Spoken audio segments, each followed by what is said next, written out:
कहते हैं कि एक गांव के अंदर एक बुढ़िया रहती थी और वो हमेशा मुस्बत सोचती थी।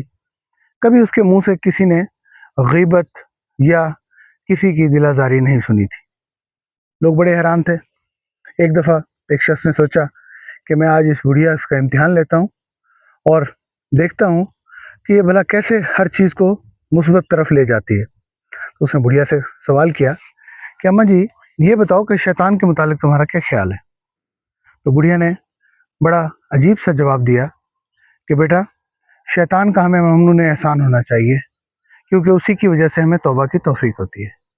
तो बहरहाल बहुत से लोग होते हैं जो मनफी पहलू के ऊपर गौर करते हैं और बहुत से होते हैं जो सिर्फ मुस्बत पहलू की तरफ देखते हैं। बहुत से होते हैं जो अपनी गलतियों के ऊपर नदामत करते हैं और उनसे कुछ सीखते हैं, और बहुत से होते हैं जो अपनी गलती के ऊपर मुसर हो जाते हैं, बजिद हो जाते हैं और फिर वो बार बार उसको दोहराते हैं। तो खैर, आते हैं वापस टॉपिक की तरफ। मैं हूं मियां इरफान खालिद, डिस्ट्रिक्ट राजनपुर से। PQ&K फार्मिंग पर खुशामदीद। ये हमारा वो फील्ड है जहाँ पे हमने PQ&K यानी पायदार कुदरती निज़ाम काश्तकारी के तहत काश्तकारी करते हैं। और इसके अंदर हम बगैर किसी परचेज इनपुट के, यानी कि बगैर किसी एडिशनल एक्सपेंस के, बगैर किसी केमिकल के हम फसलों को ग्रो करते हैं। तो ये हमारा इस वक्त जो है ना, ये कमाद का फील्ड है, गन्ने का फील्ड है। और इस वक्त मैं जिस पैच के अंदर खड़ा हूँ, तो ये पैच सबसे मेरा कमज़ोर तरीन पैच है, यानी कि ऐसा टुकड़ा है जो कमज़ोर तरीन होता है। तो बसा औकात अक्सर लोग हमें कमेंट्स भी करते रहते हैं, पॉजिटिव भी आते हैं, नेगेटिव भी आते हैं। तो उसमें अक्सर लोग ये कहते हैं कि जनाब आप बड़ी अच्छी फसलें दिखाते हैं हमें, तो कभी कमज़ोर फसलें भी दिखाया करें। तो मैं अक्सर उन दोस्तों से ये कहता हूँ कि अगर गोश्त के अंदर हड्डी ना हो तो गोश्त मकरू हो जाता है। तो ऐसा नहीं है कि गोश्त में हड्डी ना हो। तो ये जैसे फसलें होती हैं, कभी भी ऐसा नहीं होता कि चारों कोने फसलों के बराबर हो। हमेशा उसके अंदर कहीं ना कहीं गैप्स ज़रूर होते हैं।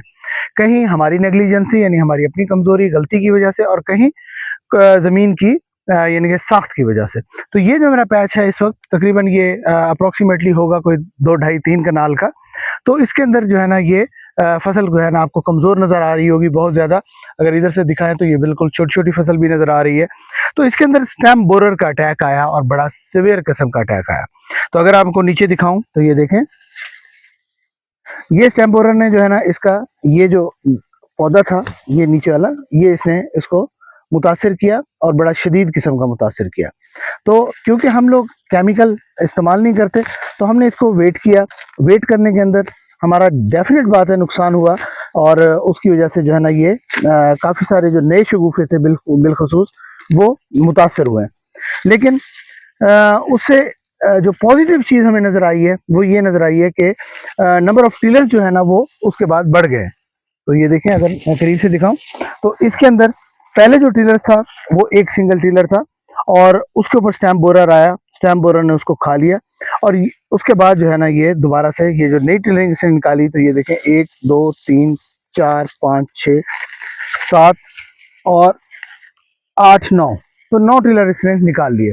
इसी तरह अभी तक इसके ऊपर स्टैम्प बोरर का अटैक रिसेंटली अब ख़त्म हुआ है। तो ये हम इसको मॉनिटर कर रहे हैं साथ साथ। तो देखते रहे हैं कि भाई ये स्टैम्प बोरर का अटैक कितने दिन रहा है और इसने मजमूई तौर पे हमें कितना नुकसान पहुंचाया है।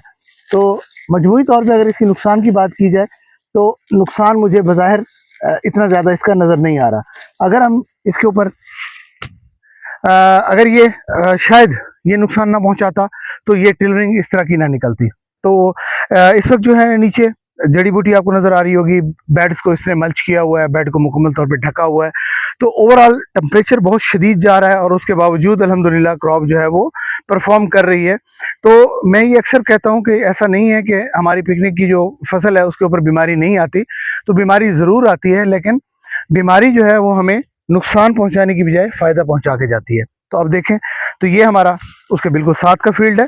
तो कुछ मैंने बताया था, कुछ कमज़ोर पैच होते हैं और कुछ बहुत अच्छे पैच होते हैं। अब इस पैच की पोजीशन देख लें, ये बिल्कुल उसके साथ का ही पैच है। तो मैं अक्सर वीडियोस को, क्योंकि मैं एडिट नहीं करता और दरमियान में कट वगैरह भी नहीं करता, तो इसीलिए आपको थोड़ी सी वीडियो लंबी भी हो जाती है। तो इस वक्त ये जो पोजीशन है अल्हम्दुलिल्लाह बेहतरीन एक्सीलेंट पोजीशन के अंदर जा रहा है।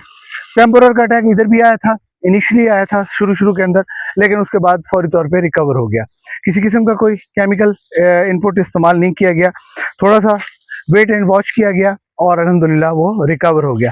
अगर खुदा ना खास्ता रिकवर ना होता तो डेफिनेट बात है, हम भी कोई हरफ़े आखिर नहीं कहते कि जब इंतहाई मजबूरी हो जाती है तो दवाई इस्तेमाल करने में कोई हर्ज नहीं है। तो उस वक्त हम भी डिसीजन लेते करते, लेकिन वहाँ तक नौबत नहीं आई। अल्हम्दुलिल्लाह जल्दी रिकवर हो गया। तो इस वक्त पोजीशन अल्हम्दुलिल्लाह बहुत ही एक्सीलेंट है इस कमाद की, और बिल्कुल लश ग्रीन है, कद भी अच्छा जा रहा है माशाल्लाह इस वक्त इसका, और ग्रोथ जो है वो भी शानदार जा रही है। ट्रेनिंग बहुत ज़्यादा है। और ख़ास तौर पे एक और बात बताता चलूँ कि शुरू में नंबर ऑफ़ सीड जो है ना वो हमने जो है वो ज़्यादा रखा था अपने खौफ की वजह से कि पता नहीं इसकी जर्मिनेशन अच्छी हो पाती है या नहीं हो पाती, लेकिन अल्हम्दुलिल्लाह जर्मिनेशन भी अच्छी हुई।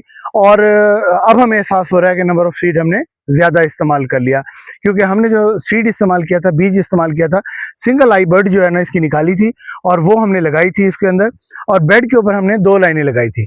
अमूमी तौर पे बेड के ऊपर 1 लाइन लगाई जाती है और 1 लाइन सफिशिएंट होती है, लेकिन क्योंकि हमारे यहाँ जर्मिनेशन इशू था बहुत ज़्यादा, और जैसे कि अभी आप देख रहे हैं कि स्टेम बोरर ने भी काफ़ी सारा नुकसान पहुंचाया है। अगर नंबर ऑफ सीड जो है ना वो लिमिटेड इस्तेमाल करते और स्टेम बोरर उस पौधे को ख़त्म कर देता, तो उस सूरत के अंदर हमारा जो ये कमाद का फील्ड है ये बहुत ज़्यादा यानी कि वो कंजेस्टेड ना होता, अच्छा ना होता। तो नंबर ऑफ प्लांट पूरा ना होने की वजह से इसकी जो पैदावार है वो मुतासर हो सकती थी। लेकिन अल्हम्दुलिल्लाह इस वक्त पोजीशन ये है कि नंबर ऑफ़ प्लांट जो है वो कंप्लीट है अल्हम्दुलिल्लाह, और इस वक्त बेहतरीन ग्रोथ के अंदर जा रहा है। आगे देखते हैं क्या परफॉर्म करता है, कैसा रहता है। इसके मुतालिक किसी किस्म की कोई क्वेश्चन हो तो आप कमेंट्स में पूछ सकते हैं, हमें आपके कमेंट्स का इंतज़ार रहता है। बहुत शुक्रिया। मियां इरफान, डिस्ट्रिक्ट राजौरी।